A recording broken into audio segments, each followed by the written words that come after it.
आज आपण या व्हिडिओमध्ये 360 नंबरचा प्रपोजल फॉर्म जो आपण लहान मुलांच्या ज्यावेळेस पॉलिसीज करतो त्यावेळेस फिलअप करतो, हा प्रपोजल फॉर्म व्यवस्थित व योग्य माहितीसह कसा भरायचा हे या व्हिडिओमध्ये सविस्तर जाणून घेऊयात. आपण इथे वरती बघू शकतो की इथे फॉर्म नंबर 360 असं लिहिलेलं आहे आणि ज्यावेळेस 0 ते 17 वयोगटातल्या मुलांच्या आपल्याला पॉलिसीज करायच्या आहेत त्यावेळेस हा फॉर्म आपल्याला भरायचा आहे. सो इथे तुम्हाला वरती राईट हँड साईड कॉर्नरला 2 फोटोंचे रकाने दिसत आहेत. पहिला जो आहे तो प्रपोजरचा फोटो आणि दुसरा आहे तो लाईफ ॲश्युअर्डचा.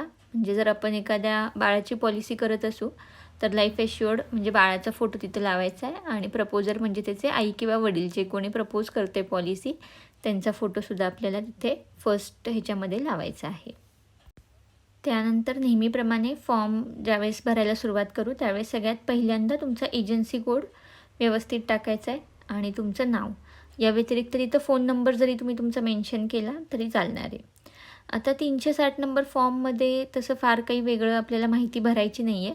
फक्त इथे तुम्हाला पहिल्या पानापासून तुम्हाला लक्षात येईल की इथे जी माहिती आहे ती प्रपोजर आणि लाईफ टू बी ॲश्युअर्ड ह्या विभागामध्ये 2 त्याचे कॉलम्स केलेले आहेत. पहिला जो विभाग आहे तो प्रपोजरचा आहे. म्हणजे तिथं जे कोणी पॉलिसीचा प्रस्तावक आहे, आता ह्या बाबतीत ह्या पॉलिसीच्या बाबतीत आपण बघितलं तर एक छोटं बाळ आहे आणि त्याचे वडील आहेत. तर प्रपोजर असेल तर वडील, तिथे वडिलांची माहिती येईल. आणि लाईफ टू बी ॲश्युअर्ड याचा अर्थ ते लहान मूल आणि त्या लहान मुलाची सगळी माहिती जी आहे ती आपल्याला फिलअप करायची आहे.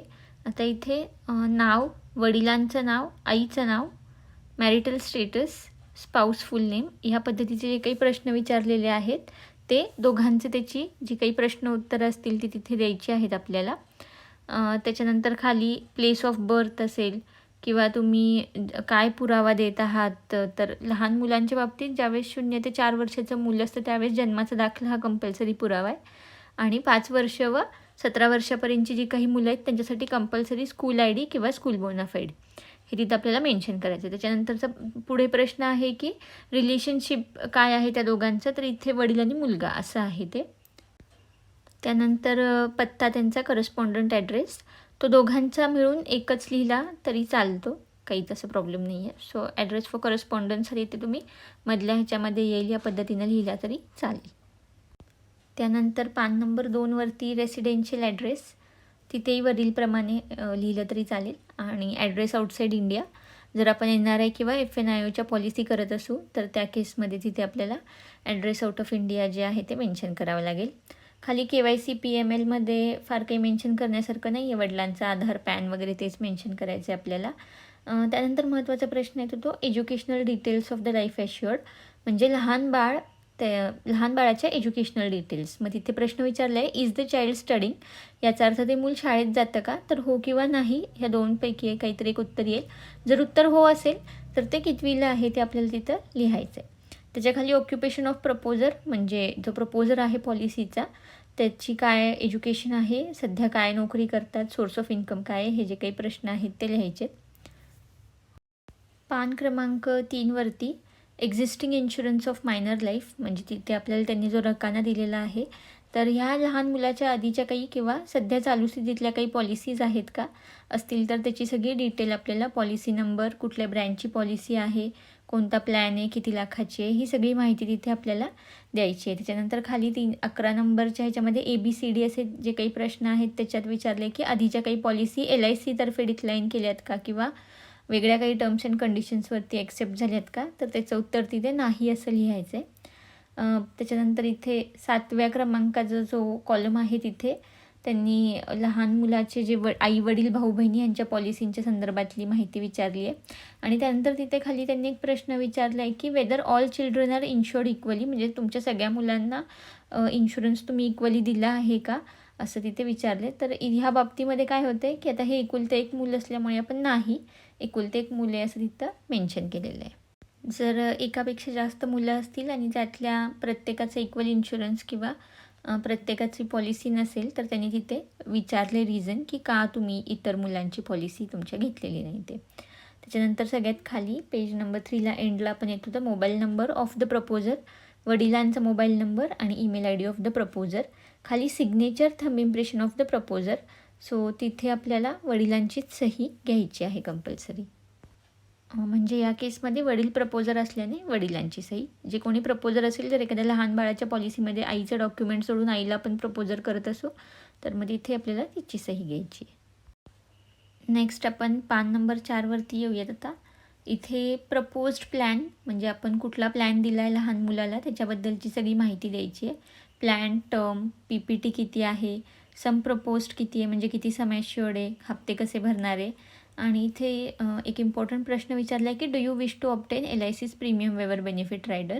आता लहान मुलांच्या पॉलिसीमध्ये आपण प्रीमियम वेवर बेनिफिट म्हणजेच हप्ता माफीची सवलत देतो, तर तो हवा आहे की नाही ह्याचं उत्तर आपल्याला तिथं द्यायचं आहे. आणि त्यानंतर नेक्स्ट क्वेश्चन येतो, is the policy to be बॅकडेटेड. जर तुम्ही पॉलिसी बॅकडेट घेणार असाल तर इंडिकेट डेट. तर ह्या फॉर्ममध्ये आपण बॅकडेटिंग घेतलेली आहे कारण त्या मुलाचा वाढदिवस जो आहे तो 20 जून रोजी होता. सो त्यामुळे इथे आपण 20 जून 22 अशी बॅकडेट घेतलेली आहे. त्यानंतर बीमध्ये विचारलं आहे SSS पॉलिसीसाठी, म्हणजे जर पगार कपातीतून पॉलिसी असतील तर त्याचं PA कोड आपल्याला मेन्शन करायचं आहे. खाली त्यांनी सांगितलेले आहेत पुढचे प्रश्न जे आधारशिला स्तंभबद्दल आहेत. सेटलमेंट ऑप्शन त्याची उत्तरं ठरलेली आहेत, हो किंवा नाही देणं. शक्यतो नाही उत्तर द्यायचं आहे तिथं. सेटलमेंट ऑप्शन आपण घेत नाही लहान मुलांच्या पॉलिसीजमध्ये. खाली सायमल्टेनियस प्रपोजल्सचा प्रश्न आहे की एकाच वेळेस अजून तुम्ही दुसऱ्या LICच्या ऑफिसमध्ये किंवा दुसऱ्या कुठल्या इन्शुररकडे तुम्ही पॉलिसीसाठी प्रपोज केला आहे का, त्याचं उत्तर द्यायचं आहे.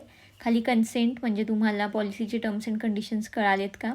त्यानंतर बँक डिटेल्स, प्रपोजरचे बँक डिटेल्स घ्यावे लागतील अर्थात इथे. त्यानंतर खाली लेफ्ट हँड साईड कॉर्नरला signature thumb impression of the proposer म्हणजे सही घ्यायची आपल्याला. पान नंबर 5वरती health and habits of the life to be assured. लहान मुलांच्या तब्येतीच्या बाबतीत इथे काही प्रश्न विचारलेत. तर इथे सगळ्यात पहिला प्रश्न आहे की state exact height and weight of the child. तर आता इथे जी आपण हाईट वेट घेणार आहे ते जर मूल 4 वर्षाच्या आत असेल तर आपण हाईट वेट घेत नाही. 4 वर्षाच्या वरती असेल मूल तर त्याची हाईट आणि वेट आपल्याला तिथे BMI प्रमाणे कॅल्क्युलेट करून टाकावी लागेल. खाली प्रश्न विचारलेत काही डिसीजेसबद्दल किंवा बाकीच्या काही इतर आजारांबद्दल, तर त्याचं उत्तर नाही या पद्धतीनं आपण दिलेले आहेत सगळे इथे. त्यानंतर पुढे प्रश्न आहे what has been usual state of health of the life to be assured. म्हणजे लहान मुलाची तब्येत कशी आहे तर तिथे उत्तम किंवा चांगली असं लिहायचं आहे. त्याच्यापुढे फॅमिली डिटेल्स म्हणजे त्यांच्या फॅमिलीमध्ये कोणाला हाय ब्लड प्रेशर वगैरे, डायबिटीज, कॅन्सर अशा काही रोगाने कोणाची डेथ झाली आहे का, तर तिथेही उत्तर आपण नाही असं दिलेलं आहे.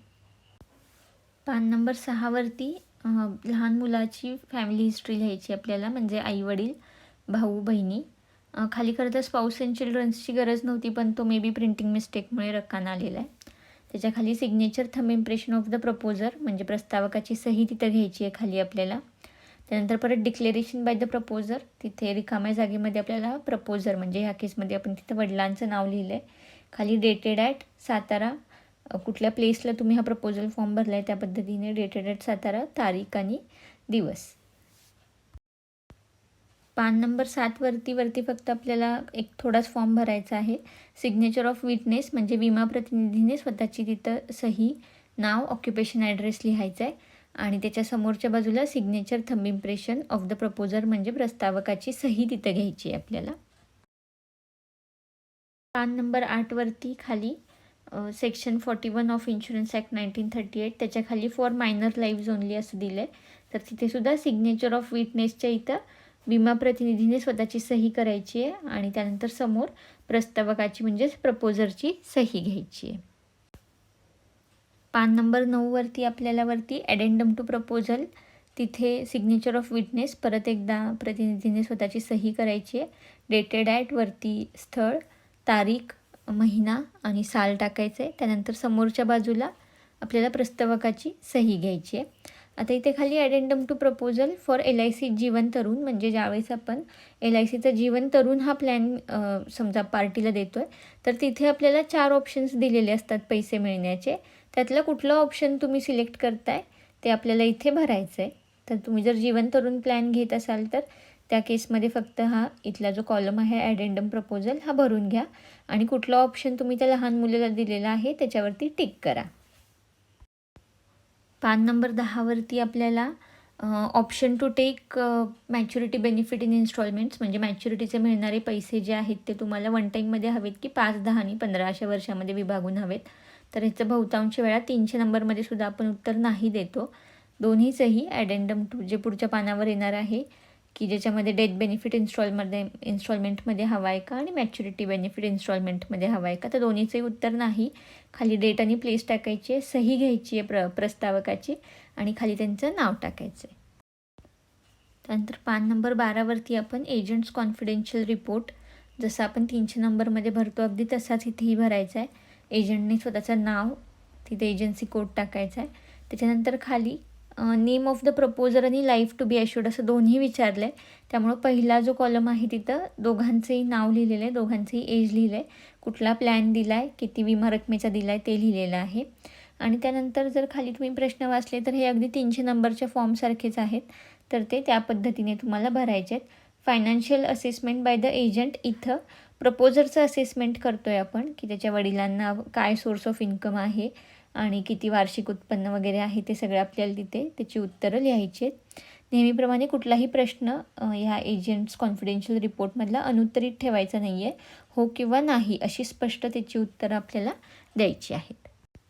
त्यानंतर ACRच्या खाली सगळ्यात शेवटी विमा प्रतिनिधीने स्वतःची सही करायची आहे, तारीख आणि प्लेस हे टाकून आपला हा फॉर्म जो आहे 360 नंबरचा हा पूर्ण झालेला आहे.